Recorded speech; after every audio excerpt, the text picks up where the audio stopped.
이재명 대표가 이제 김부겸 정세균 전 총리와의 만남을 추진하면서 결국 이재명 대표도 이낙연 전 대표의 신당 창당 내지는 추진 움직임을 이제 좀 심각하게 받아들이고 있는 게 아닌가 이런 느낌이 듭니다. 네, 심각하게 받아들이게 됐어요. 손학규 전 대표가 등장했어요. 그러니까 언론에 어쨌든 네. 단순히 이낙연만 나온 게 아니고 소위 삼총리 연대론이 나오면서 거기서 가장 이재명 대표가 두려워하는 게 뭡니까?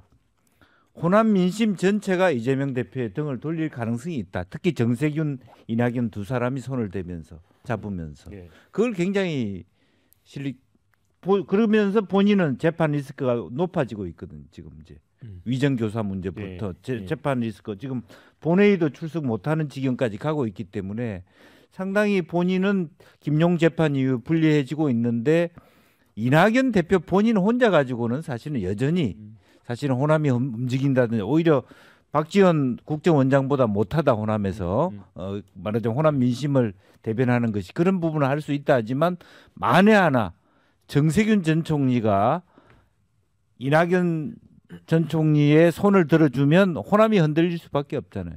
그것은 굉장히 전체적으로 이현옥 의원이 얘기한 것처럼 민주당은 그냥 이재명 당이고 정세균, 이낙연 혹은 뭐 김부겸의 당이 진짜 민주당이다. 이런 얘기가 나올 법해요. 그렇기 때문에 이걸 고리를 잘라내야 된다는 거고 다만 저는 알다시피 정세균 의원은 더군다나 노무현재단 이사장 하시고 실제로 전체 포지셔닝 자체가 이낙연 대표를 따라 나가지는 않을 것입니다.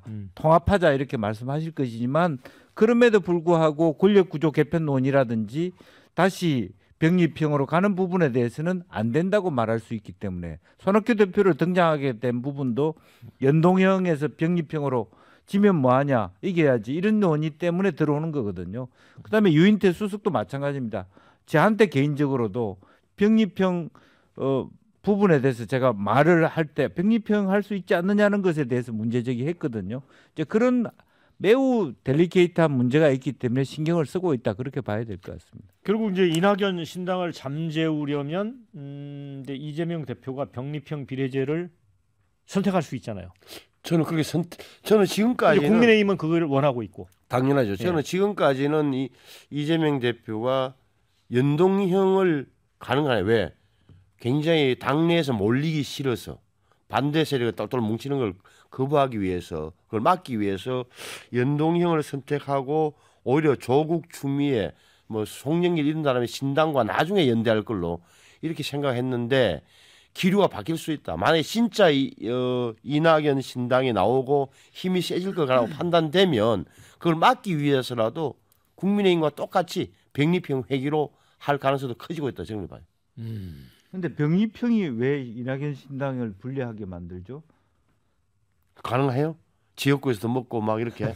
그래서 저는 이낙연과 이준석 신당이 결합할 수 있다라는 얘기가 나오는 이유가 물론 이준석 대표는 어떤 그 비례제 뭐 회기를 하든 안 하든 그 선거 제도의 구애를 받지 않는 정당을 만들겠다고 얘기를 하고 있지만은 어찌 보면 호남이라든지 다른 서부권 그러니까 동서를 나눴을 때 수도권과 이렇게 했을 때 호남 지역을 공략할 수 있는 토대가 될 수 있거든요. 그리고 이준석 대표가 하지 않고 연합을 하게 되면 오히려 그 부분을 뛰어넘을 수가 있어요. 그러니까 오히려 전국 정당, 전국 후보를 낼 수도 있고 다 243개인가 247개인가 하여튼 그걸 다 전체 지역구에 그걸 다 내지는 못하더라도 상당한 수의 어떤 지역구의 후보자를 낼 수가 있어요. 그러면 본인은 혼자 하기 힘든 부분을 이낙연 대표가 나눠서 할 수 있는 부분도 생기기 때문에 오히려 그러면 선거구제에 전혀 영향이 없어지게 되는 것이죠. 그래요? 그렇기 때문에 그 연대론이 나오는 건 아닌가. 그리고 이준석 신당과 관련해서 주의해야 될 밝게 이런 게 되면 오늘 만약에 장제원 불출마하고 내일이나 모레 김기현 대표 불출마하고 이렇게 혁신 흐름을 급격히 국민이 타게 되면 이준석 대표가 신당을 만들 명분이 없어진다고 판단할 수 있어요.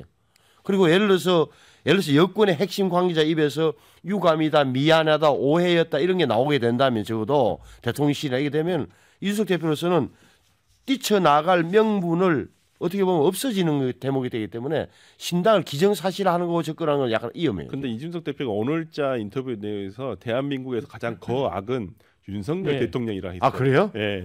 그렇기 때문에 윤석열 대통령의 직접적인 워딩 또는 아니면 이준석 대표에게 직접적으로 하는 워딩 또는 행동이 아니면 사과가 아니면 저는 그건 풀리지 않아요. 네, 오늘 한겨레 신문에 인터뷰를 그래요? 했습니다.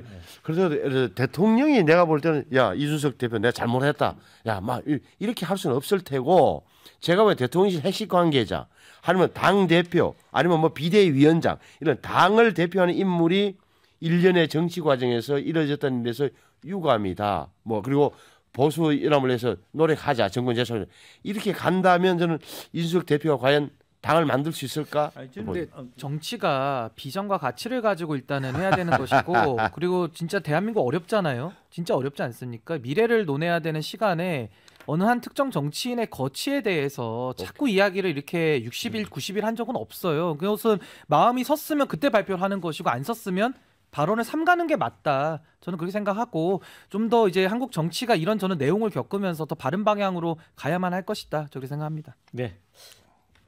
예, 댓글 좀 소개를 해드리겠습니다. 정세균은 이미 말했다. 본인은 통합론자다. 그런다고 이낙연 안 만나고 정세균, 김부겸만 만나자고 손을 내미네. 이런 글이 있고요. 이낙연, 정세균, 김부겸 3인 공동대표로 신당을 창당해야 한다. 이런 의견도 있습니다. 자, 낙석이면 주의해야지. 방심하면 안 될 것 같은디. 이런 의견도 있습니다. 자, 서영교가 그랬다. 이낙연 신당 기껏해야 위성정당이라고. 지역구 낼 역량이 안 된다는 거고. 이준석은 윤통이 안 바뀌면 탈당한다고 했으니 당내 불출마. 아무리 나와도 신경 안 쓸 듯. 그래요? 윤통 김건희 특검 받겠다고 하면 몰라도. 이런 글을 주셨습니다.